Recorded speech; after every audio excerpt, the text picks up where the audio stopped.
Assalamualaikum warahmatullahi wabarakatuh. Perkenalkan nama saya Devina Cikliramawati dengan NPM 241705-2027.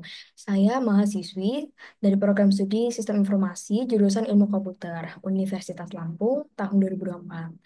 Di sini saya akan membuat video pembelajaran tentang operasi set instruksi guna memenuhi persyaratan tugas belum UAS dari mata kuliah pengantar organisasi komputer. Baik, untuk media pembelajarannya, saya akan melakukan searching di internet, membaca artikel atau jurnal, dan bertanya atau menggunakan kecerdasan buatan seperti AI atau Artificial Intelligence.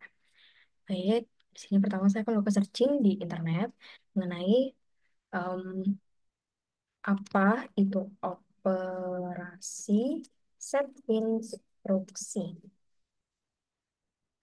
Ada, ada banyak artikel yang memuat tentang materi pembelajaran saya.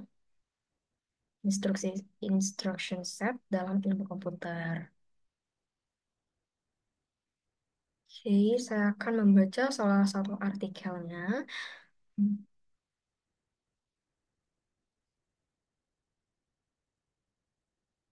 Oke, karakteristik.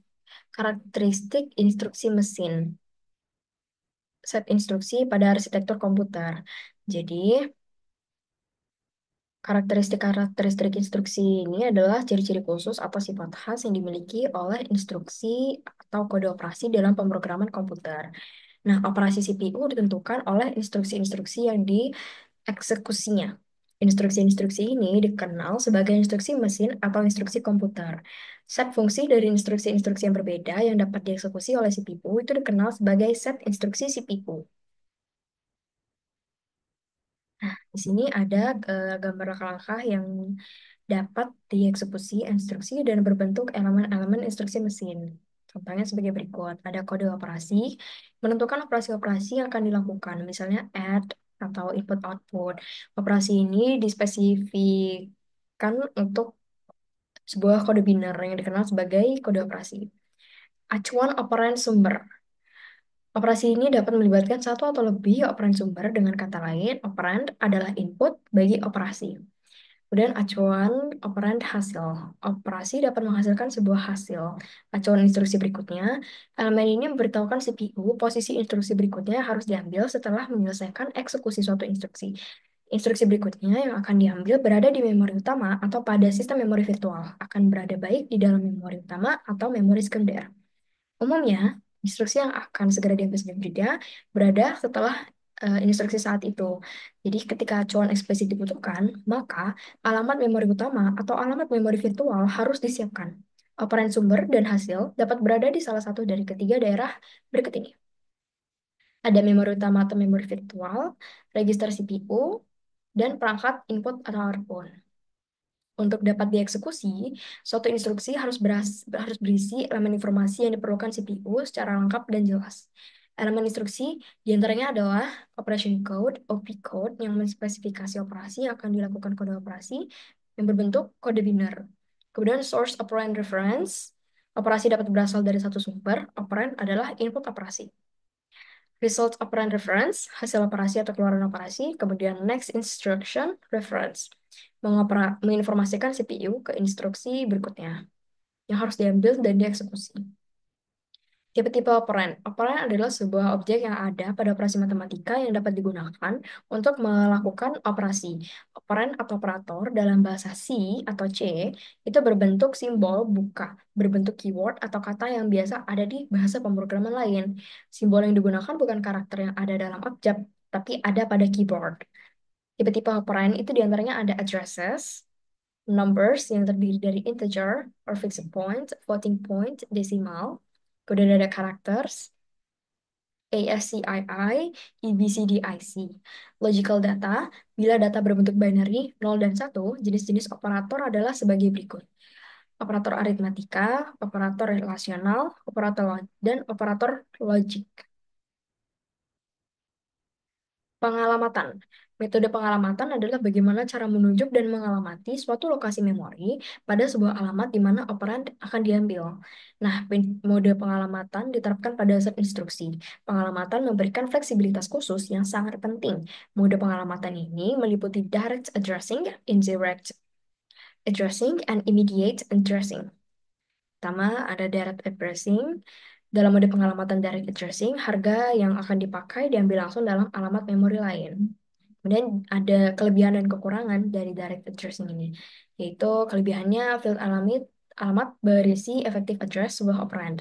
Untuk kelemahannya sendiri, ada keterbatasan field alamat karena panjang field alamat biasanya lebih kecil dibandingkan panjang word. Kemudian ada indirect addressing. Mode pengalamatan indirect addressing sangat berguna karena dapat memberikan fleksibilitas tinggi dalam mengalamati suatu harga. Nah, untuk kelebihan dan kekurangannya sendiri, kelebihannya ruang bagi alamat menjadi besar sehingga semakin banyak alamat yang dapat referensi.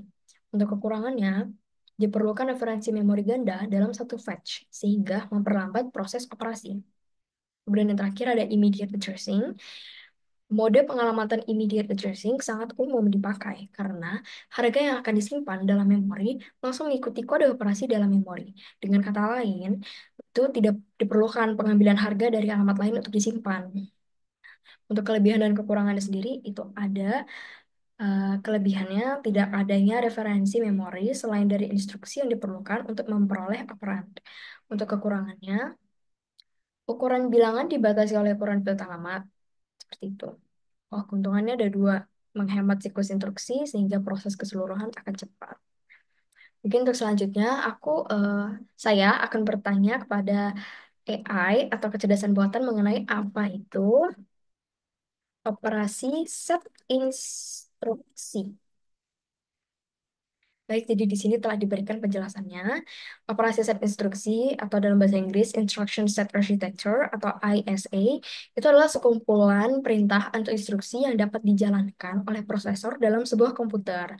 ISA menentukan bagaimana perangkat keras komputer dan perangkat lunak berinteraksi satu sama lain. Nah, jadi elemen-elemen dari instruction set itu yang pertama ada jenis instruksi. Operasi dasar, kemudian operasi logis, instruksi kontrol seperti cabang, branching, dan lompat jumping. Kemudian ada format instruksi, menentukan struktur instruksi seperti panjangnya dan bagaimana bagian-bagiannya dipisahkan. Kemudian ada register, bagian prosesor yang menyimpan data sementara selama instruksi dieksekusi. Dan ada mode pengalamatan, menentukan bagaimana alamat memori dihitung atau diakses. Lalu ada set instruksi yang populer. x86 digunakan di banyak komputer desktop dan server. Kemudian ada ARM, populer di perangkat mobile seperti smartphone dan tablet. Kemudian ada RISC V, ISA, open source yang sedang berkembang.